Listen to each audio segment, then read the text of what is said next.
So I went to a Cars and Coffee recently that was hosted at one of these classic car dealerships, and I came across this Foxbody Mustang, early 90s, that looked great from a distance. And I'm like, wow, I wonder how much they're asking for this. And I look at the price tag, it's right around $16,000. I'm like, wow, it seems kind of steep. So I started looking at the car, and there was just all kinds of flaws with it and issues as I got closer and closer to it. And it just makes me wonder, like, is a Foxbody really worth $16,000? So I started looking into the paint job of this thing, and you can see all kinds of defects in it. And you can tell it's been repainted, and it's just a horrible paint job.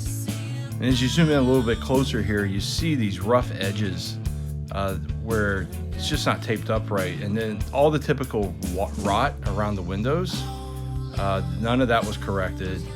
And then as you look through here, there's all kinds of Bondo marks and scratches and just a bad paint job. And I thought, well, maybe the interior is awesome.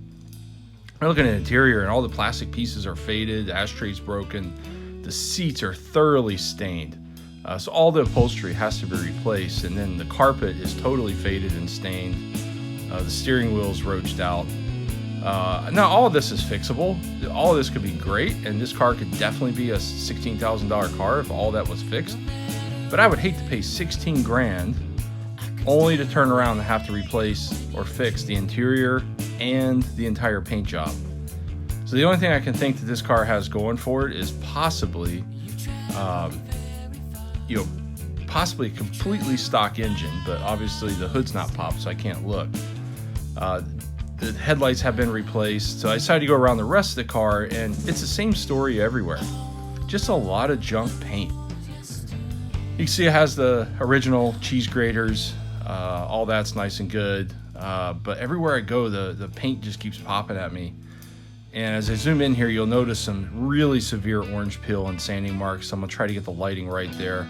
You can start to see it, but in person, I can promise you, this looks 10 times worse.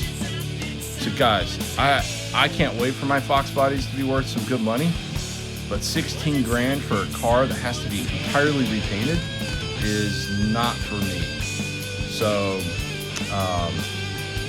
be careful what you get at some of these classic car dealerships. Make sure you know your Foxbodies before you buy one, and make sure you know what you're getting before you actually step into it, or you're going to pay 16 grand for a project car.